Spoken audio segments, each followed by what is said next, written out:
Welcome everybody. This morning I'm not going to do a kind of proper teaching session with a theme. I can't really do that every day of the week. It's a bit much. Just tuning into how I am at the moment. I've been living on my own in my flat since March, and this morning I just felt a bit emotional, really, thinking about kind of sort of lost relationship, and actually it's a good thing to connect with that, with feelings of loss and things, because it's like we can't unless we feel our pain, we can't feel our joys as well, so it's a kind of that sort of sweet sorrows kind of thing, feeling. On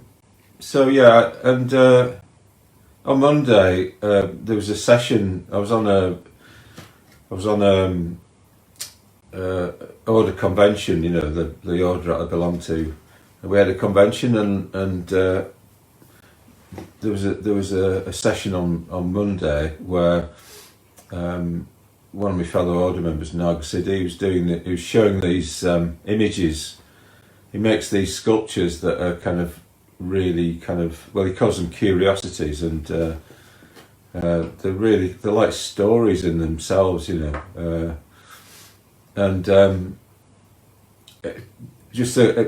was like exploring things just from a kind of a point of view of images. So he had this image that he'd made. He'd made this like wooden fish that was about 18 inches long,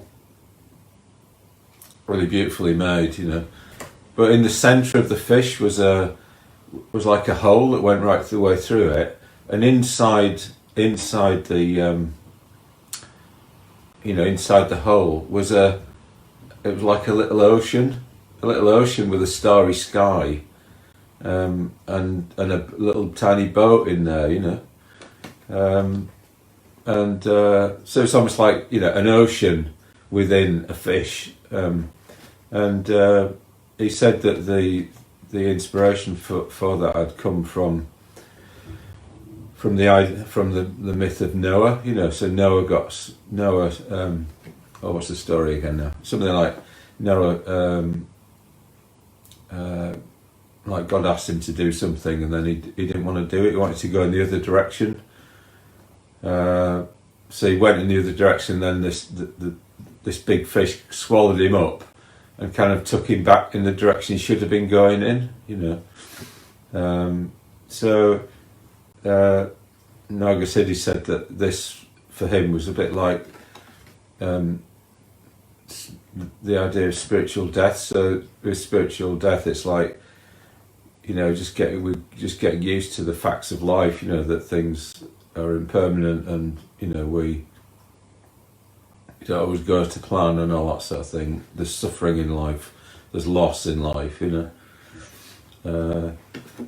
that we might want to go in the other direction to that and not accept it, and and it's kind of natural too. But in the end, life sort of brings us back to it. We have to. So I think I think I'm feeling a bit sad this morning because I'm just sort of thinking, I don't really want to accept this or something, kind of reality of ending relationships, even though it was a while ago now. No, I think it's there's something like that fish had the hole in it, and the ocean was within the fish. There's something kind of like spacious about accepting about not resisting reality, and then we come into contact with life, and then life has all this space in it, or has this experience in it, you know. So, but when we try to deny things, then we're shutting the door to other those sorts of aspects of life as well as the pain and stuff like that. So my good friend Paramanda, who taught me my first ever Buddhist meditation back in 1988 at West London Buddhist Centre. So I used to be at West London Buddhist Centre, and then I moved to Manchester in 1995, which is where I am now.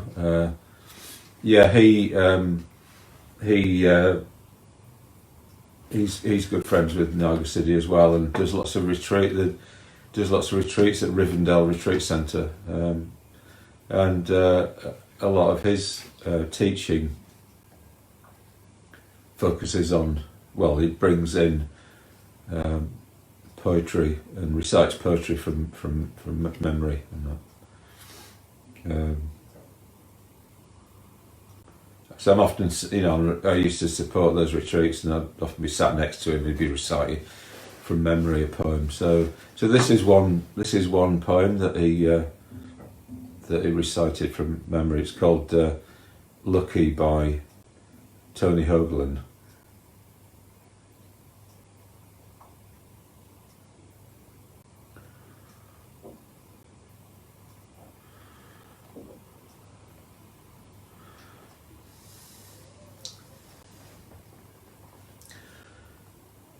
If you are lucky in this life, you will get to help your enemy the way I got to help my mother when she was weak and past the point of saying no.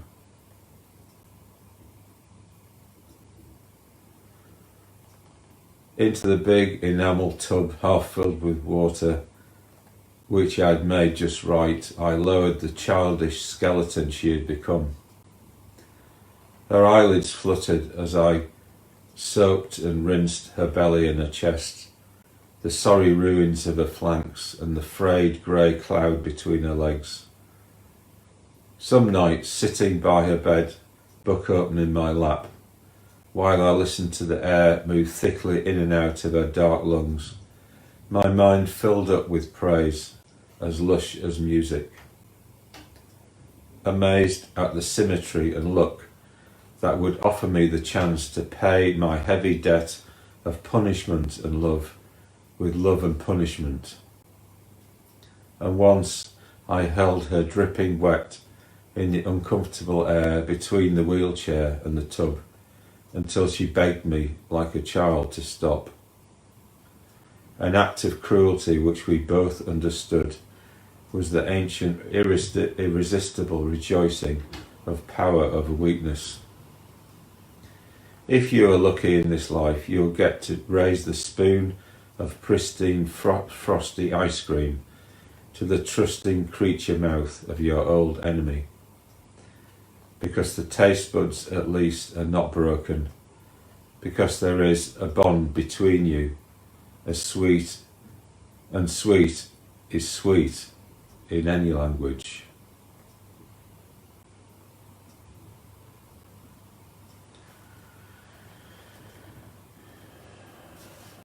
So Tony Hoagland now is kind of admitting to his actual emotions, towards his mother, and but still there is this kind of like bond there between two human beings.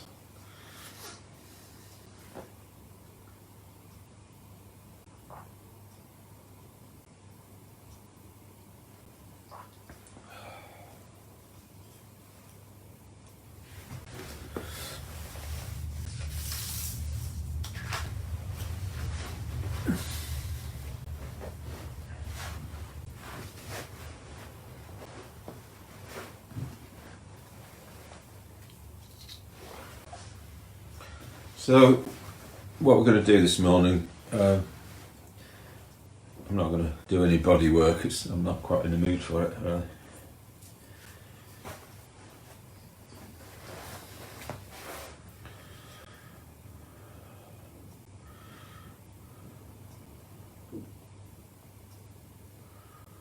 So what we're going to do is we're going to do loving kindness meditation. But first of all, we're going to have quite an extended period of just contacting our feelings, how we feel at the moment, how we really feel.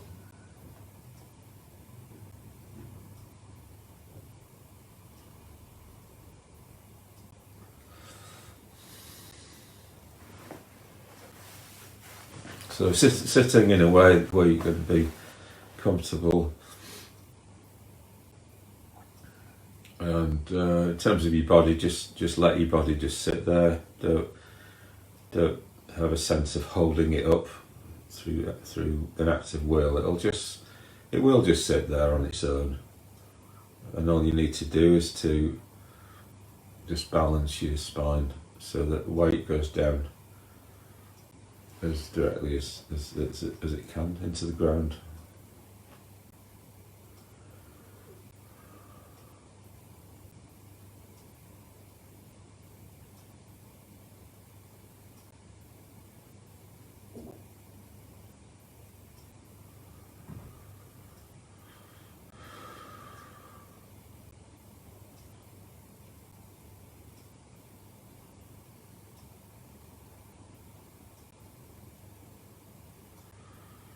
And just bringing to mind that image of that the sculpture, the curiosity, the wooden fish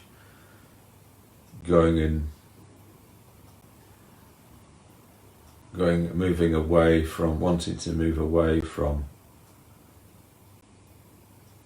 the reality, the difficulty. It's just natural that we don't want to face various things, and that's all right.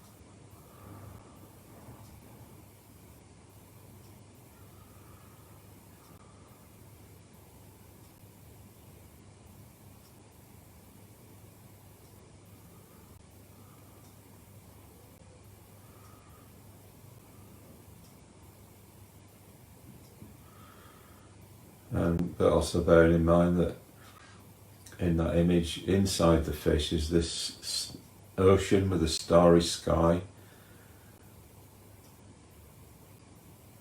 and a boat, a little tiny boat.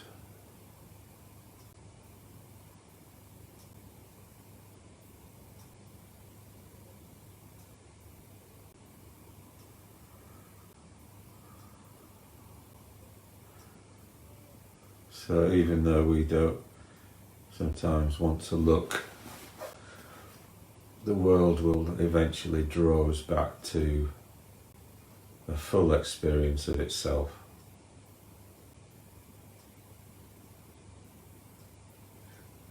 If we open to and acknowledge our feelings.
So as we naturally want to turn away from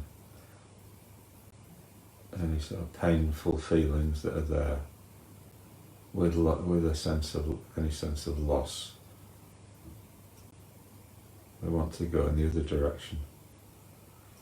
Just acknowledging that we're doing that.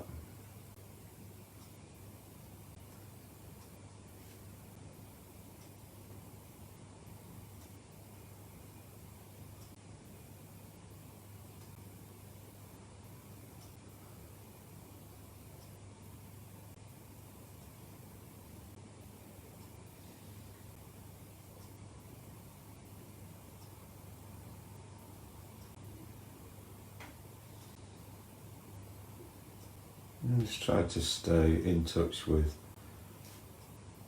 an image of the thing that we've lost.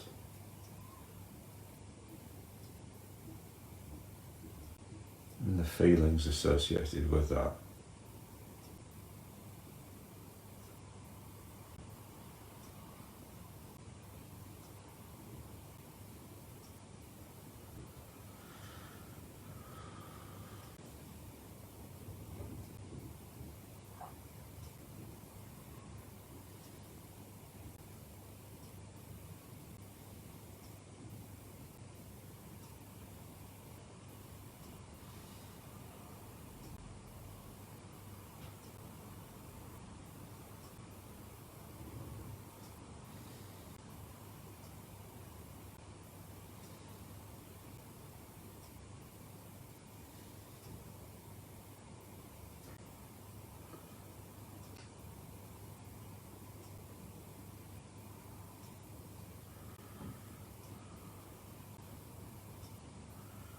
Just trying to stay with the image.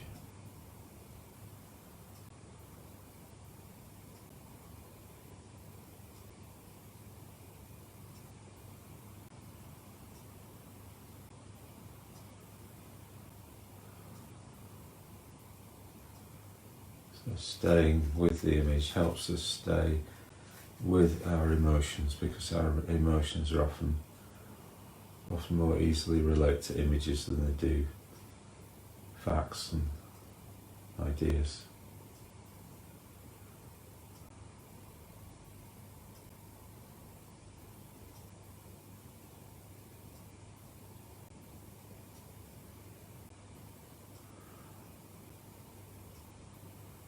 Keep coming back to how you're feeling at the moment.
So what we're going to do now is we're going to practice the metta bhavana, a cultivation of loving kindness towards ourselves and others.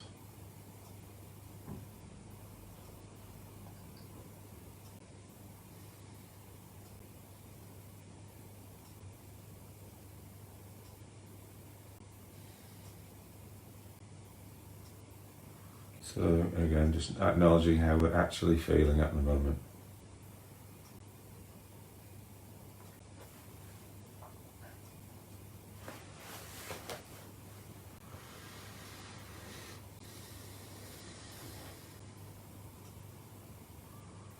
And what we're looking for is a kind of foundation underneath our feelings, which is one of stability and care and kindness.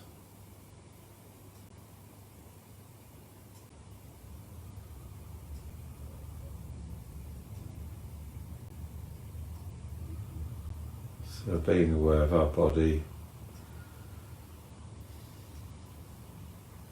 of the physicality of our body, of our flesh, of the warmth in our body, the stability of our posture.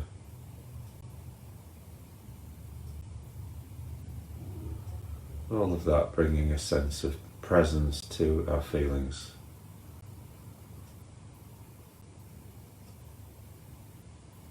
Sense of support and reassurance to our feelings.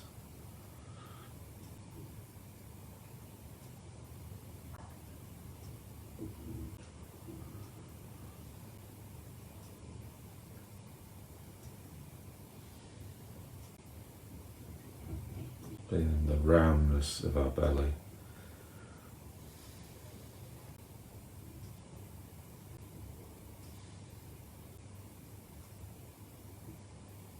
May we be well.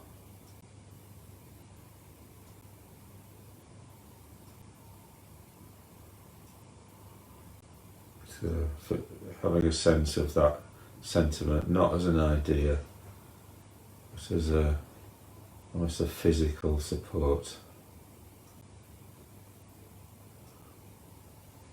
a physical condition.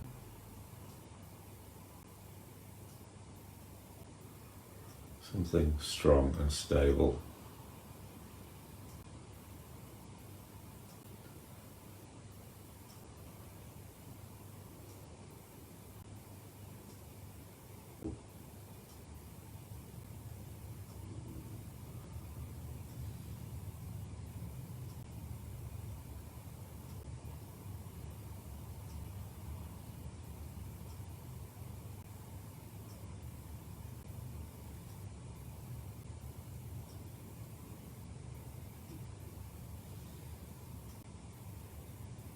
So if we kind of like wriggle away from our feelings, just bringing ourselves back to how we're feeling at the moment, gently.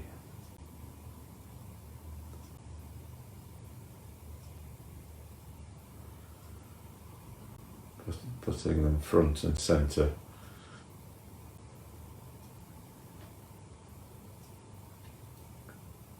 And then trying to construct some supportive structure underneath them.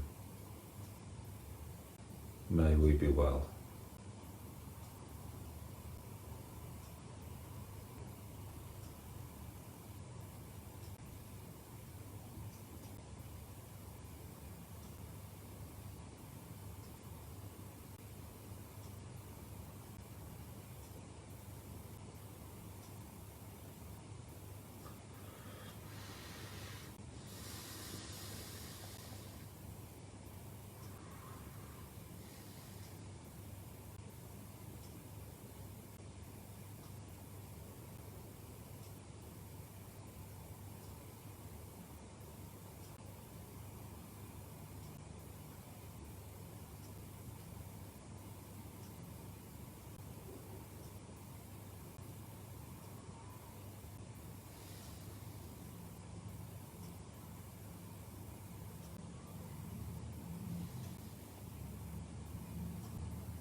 So before we can effectively give care to other people, we really need to give ourselves enough care.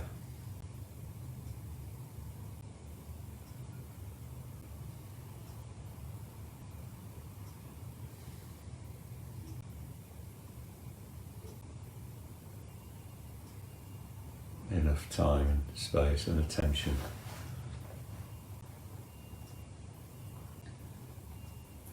Enough warmth.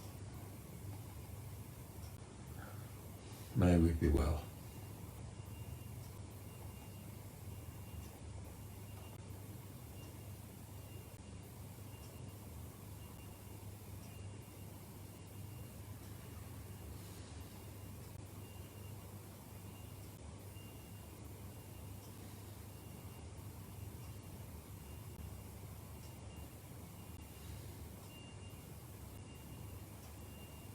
Each person is a centre of experience, so it's like we're just looking out into the world, we're experiencing what's there.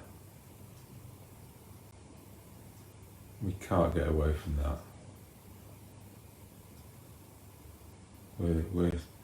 We appear in the world as if thrown here. That's what Heidegger says. We're just here. And he said the appropriate response was care. Take care.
So in the second stage of the Mahabodhi, we bring to mind a good friend.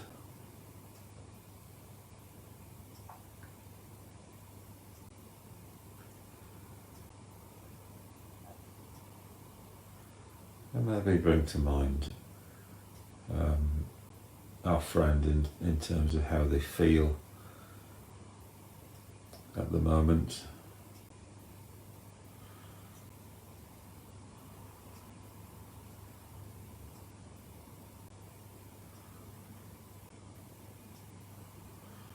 Maybe imagining that they have some difficulties that they feel uncomfortable about, that maybe they don't quite want to face or stay with.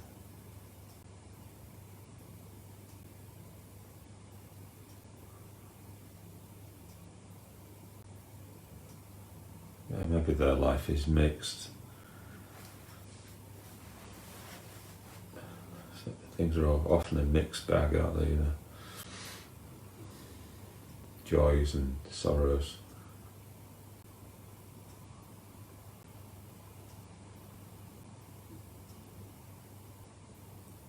Just trying to have a sense of appreciating them in their joys. You know, wanting. You know, enjoying their joys, but also supporting them in their sorrows.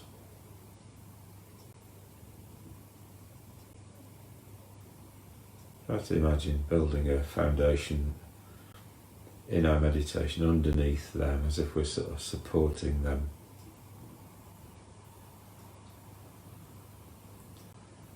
With their experience, whatever they're feeling, however they're responding to their feelings. Are they wanting to run away from their feelings? Just understanding how people are. And just wishing them well in all of that.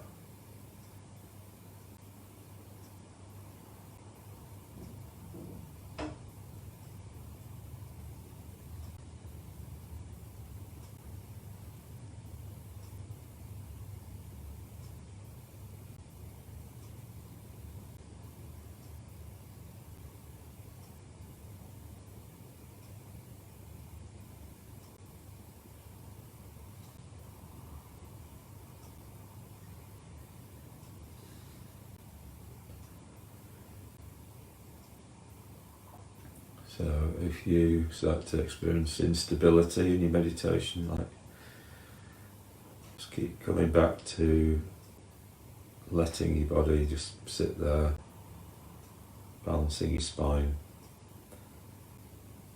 softening in the muscles of the body.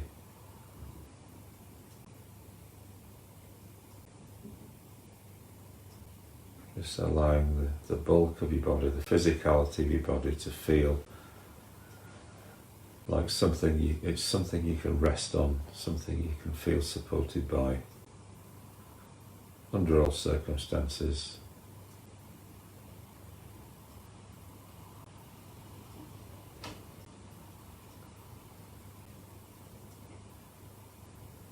And if you're new here, maybe you might just do this as long as you want to do. Maybe you could have a lie down if sitting in meditation's becoming too much. Just being sensitive to ourselves doesn't help to be forcing ourselves to do anything. We're just gently working with our situation, with ourselves.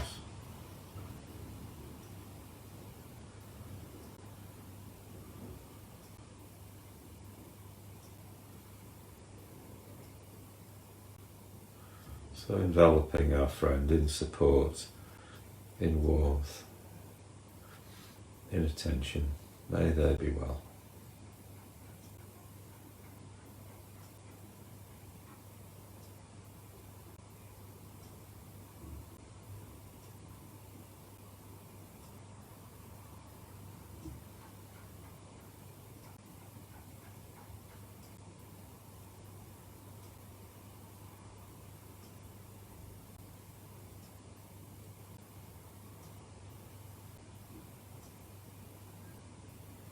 We might just be being with them in a simple way.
So in the third stage, Mahabodhi, just allowing the image of our friend to fade, our sense of our friend, and choosing a neutral person. Somebody that we see around but don't have any strong feelings either for or against. They're just neutral to us.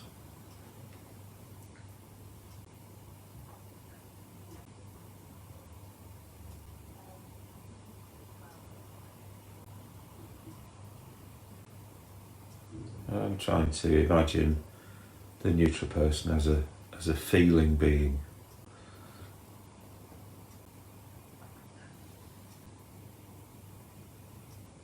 As a centre of experience.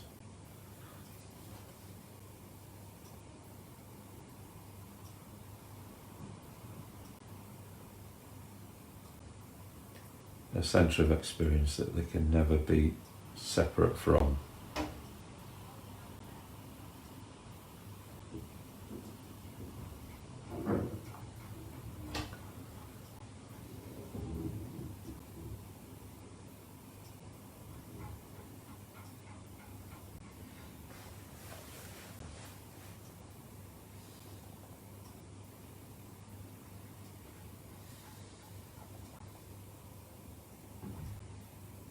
And in our imagination, imagining all the kind of pulls that are there within them.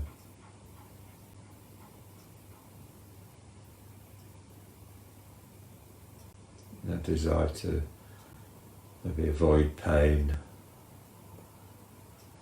but to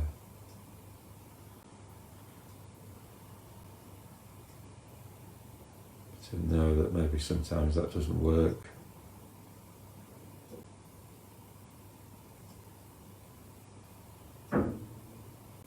Let's try to have a feeling of supporting them in their journey through life. Having a sense of solidarity with the neutral person on a human level.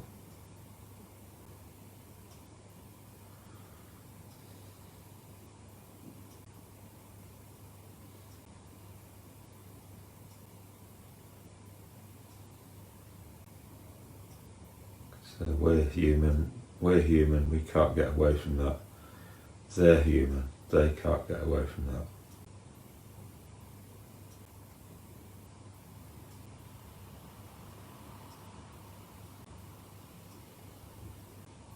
Having a sense of helping each other in our humanity.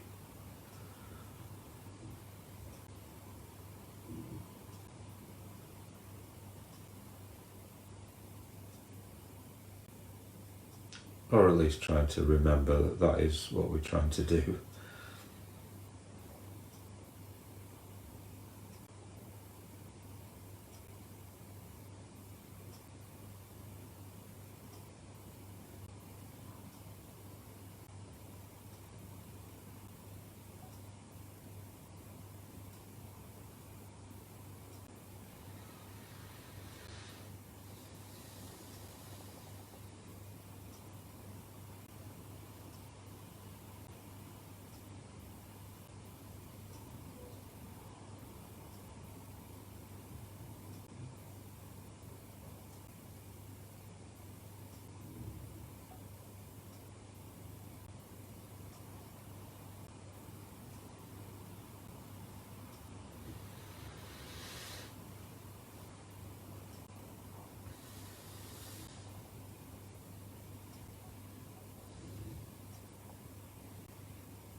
So if your mind wanders off,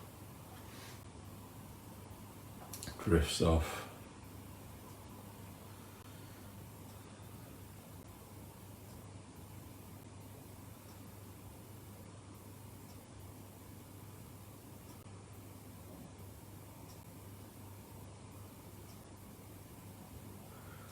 trying to remember what it is that you're supposed to be doing.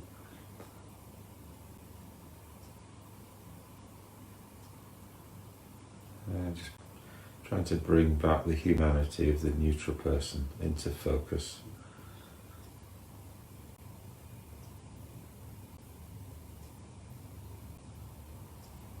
Their feeling, their responses to their feeling, their desire to escape pain, their frustrations in life, their joys in life.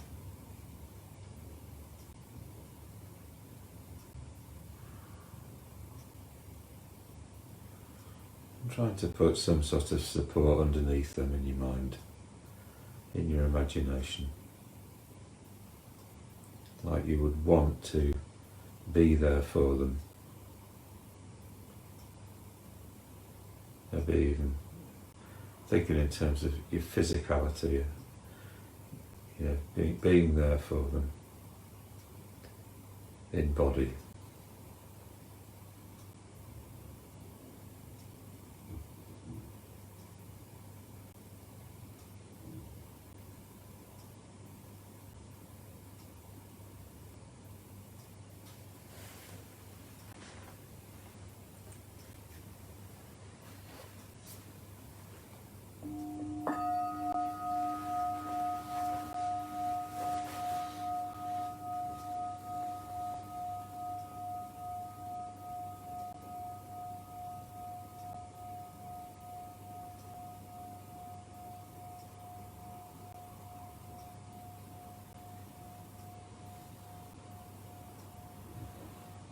In the fourth stage, we bring to mind someone we find difficult.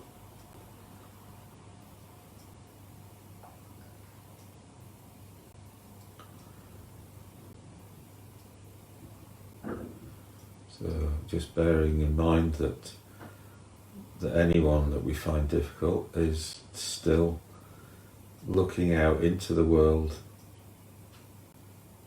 having experiences, experiencing the phenomena of the world.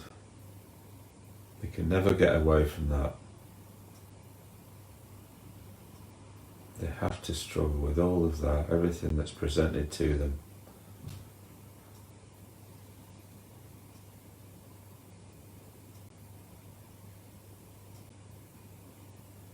And the way that they best respond to all of that experience is through care. It's through care and mindfulness. So wishing them well with that, with their efforts to be well, to not suffer,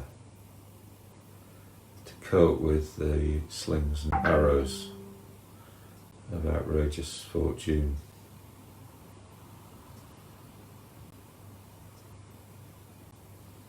That they can never escape.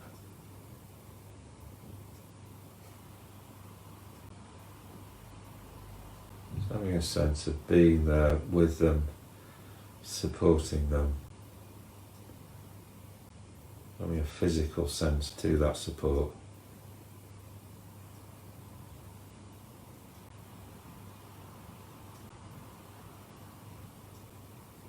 So whether or not we find them things that they do difficult is irrelevant really to their situation,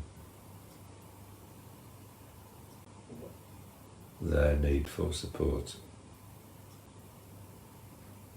May they be well. May they be well.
So finally, in the last stage of Mahabodhi,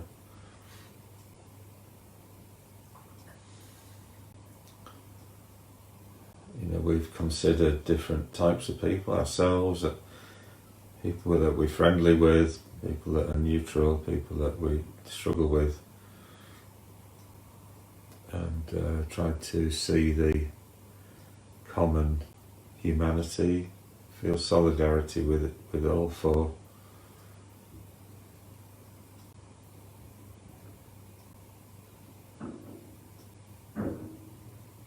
Now we just start extending our sphere of interest in consideration to other people beyond the four, to people who live with you or live near you.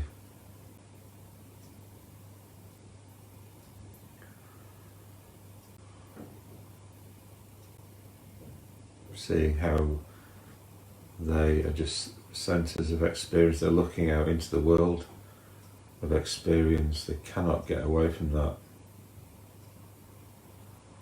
They have to cope with it in some way or other.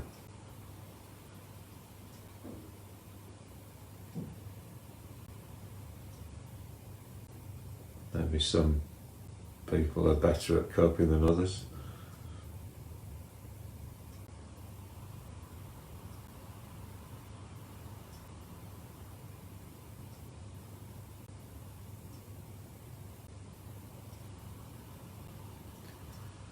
So maybe seeing that those who cope least well are the ones more in need of support.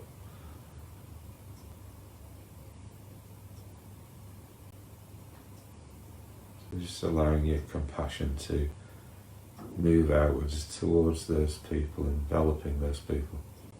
May they be well.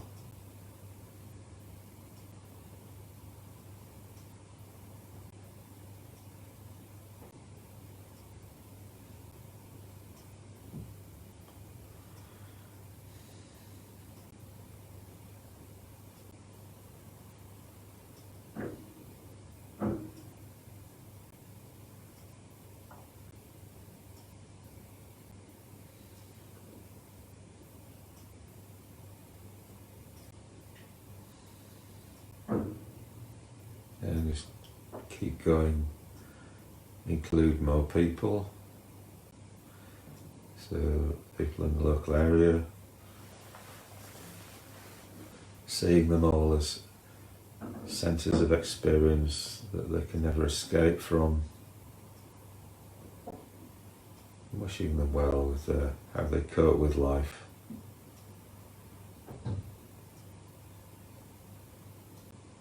Including non-human beings, animals and birds, fish, insects,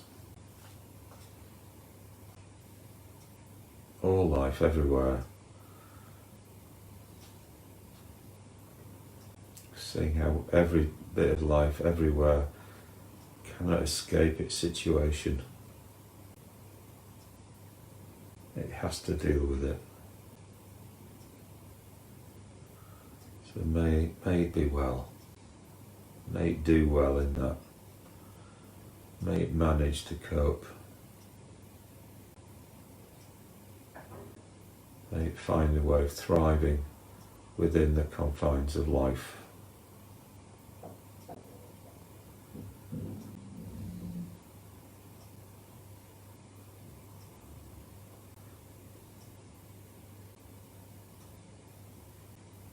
And all we can do is be there with it. Be side by side with it.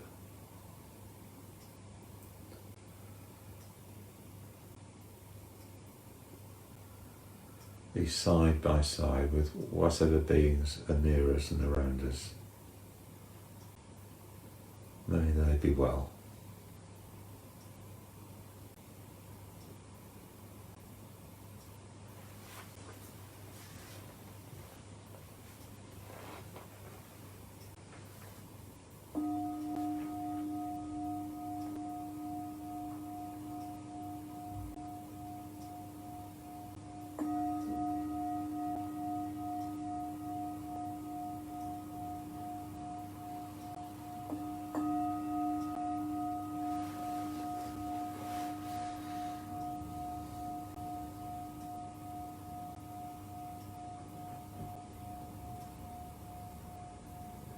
So you can either carry on meditating or just gradually bring your practice to a close.